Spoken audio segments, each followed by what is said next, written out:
first of all, where's Oriana Paul? Scream. There's Oriana. Get out here and stand together. Separate applause for Oriana Paul. You know, the Tea Party sometimes gets beat up, and whenever I think of the Tea Party, there are wonderful other Tea Party here today. I think of Oriana Paul. So, can you wave, Oriana?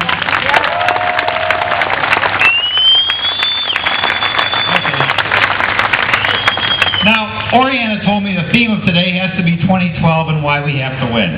And there are a variety of things to talk when we talk about 2012. Okay, we know we have to win. We know it's now or never for the country. I think some of the people following me, Ron Johnson, the greatest senator in the United States, the greatest. And I am a negative sort of guy. I don't say that lightly, but the greatest senator in the United States is going to talk about the danger of our debt, and we all know that 43% of every dollar spent federally today is borrowed. I mean, think about that. 43%. Our country's on the verge of collapse. But that's not what I'm going to talk about today. I'm going to talk about another crisis that I think is just as great. Because in addition to getting our candidates in here, we have to demand conservatism and constitutionalism from our candidates once they get in office, right?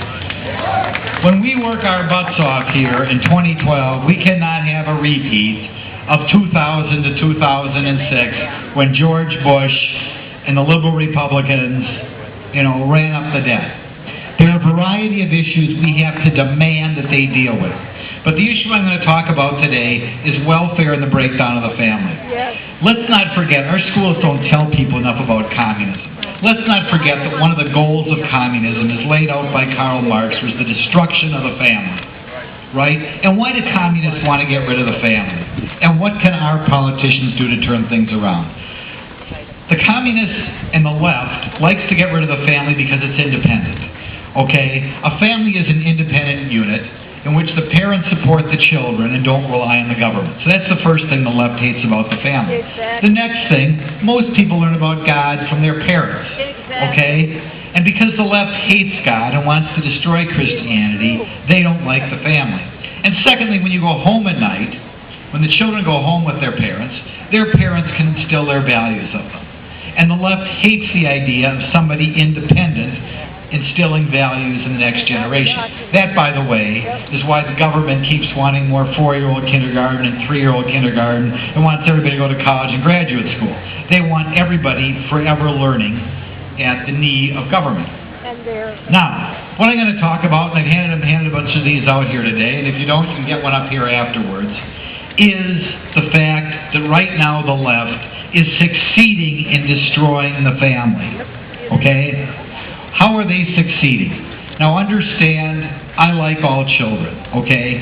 I've been outside abortion clinics. Whenever a woman decides to have a child, that's a blessing to God. But last year in the United States, 41% of the children were born without a mother and a father. Now, I'm reluctant to talk about that because I know a lot of families in that position and a lot of wonderful gals who I think the world live in that position. But let's not kid ourselves. America cannot continue to survive if 41% of the children in our society are born without a mother and a father. And that's going up, folks. Unless we do something to turn that ship around, that number is going to be 50% or 60% in a few years. Okay? Now, why is that happening? I'm going to talk a little bit about why it's happening.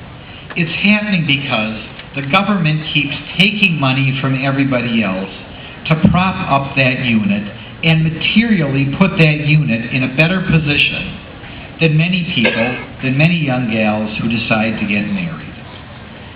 What I've handed out here, and some of you have it, I wasn't able to get to all of you, is I said, let's take a single gal who's making $15,000 a year. So she's either working for minimum wage or part-time, and she's got 2 kids. What does the government give that young gal for having her 2 kids and making $15,000 a year? The first thing the government does is they say, we'll give you rental assistance. There's a waiting list, but if you get off the waiting list, our gal gets about $630 a month in rental assistance. Okay, there are a lot of apartments around there that go for less, not a lot, but some will go less for $630 a month. And by the way, that gal would get a larger amount if she wasn't working at all. But we decided to be realistic here, $15,000 a year. The next thing, because my gal has a 3-year-old child, she gets free daycare of $9,500 a year. That's her bonus for being a single gal with 2 kids. Then there's something called the Earned Income Credit, which Scott Walker just peeled down just a tiny bit and the liberals went nuts. And if you make $15,000 a year and have 2 kids, and you with your tax return file a state and federal return, you get a special refund of $5,500 a year. Think about that. I bet most of you don't even know that. If you're a single mom making $15 grand a year, the government will give you a check when you file your tax return on April 15th of $5,500. You then, of course, get food stamps. Food stamps totaling about $5,500 a year as well.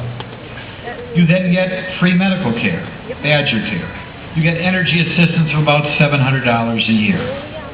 If you want to go to college, unlike everybody else who's going to graduate in debt out of their mind, and by the way, college is overrated, that's another thing. But, by the way, if you decide to go to college, because we're all told we have to go to college, unlike your sisters or siblings or friends, you get free college because you're considered to be poor. There are other benefits like WIC and other things, but at the end, I've just rattled off $38,000 worth of tax-free benefits. And if that gal gets married, she loses all $38,000 of those benefits. Now, when they do that, the government is sending a very clear message. It's no big deal. I used to, when I started on this, felt the social services establishment didn't know what they were doing. But over time, I've even become a little bit more cynical and think a lot of those social workers are outright in favor of destroying the family, and they want to make this the norm of society.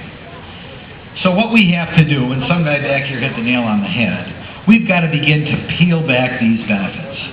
You talk to an average girl, average gal, working a checkout, working at Pick and Save or Woodman's or whatever, and they will tell you that the food that's purchased by somebody on food stamps or food share is better than the food that she can afford for herself. I get tired of it, and I run into people who tell me that the apartment or the house that they got on Section 8 is better than the apartment or the house that they would get if they're not on Section 8 housing. Badger Care is a plan which is superior as far as co-pays or deductibles or benefits, superior to what the average guy gets who works in the private sector right now. Right down the line, the government is saying, in the short term, materially, you are going to be better off if you take this route. And every time somebody hands out one of these benefits, they are sending that message that this is no big deal and that should become the norm. I repeat again and again, I'll pick one quick anecdote before I get my 9 minutes done here. I gave this talk a while back in Green Bay, and there was a gal who was a bartender off to the side. She was a cute gal, and I always figured, you know, this type of crowd agrees with me usually. But I wondered what this average 25, 27-year-old gal would think. And I asked her, you heard my speech, what do you think? You know what she said? She said, well, me and my husband got married before I had a child, but none of my friends are getting married, they get free college.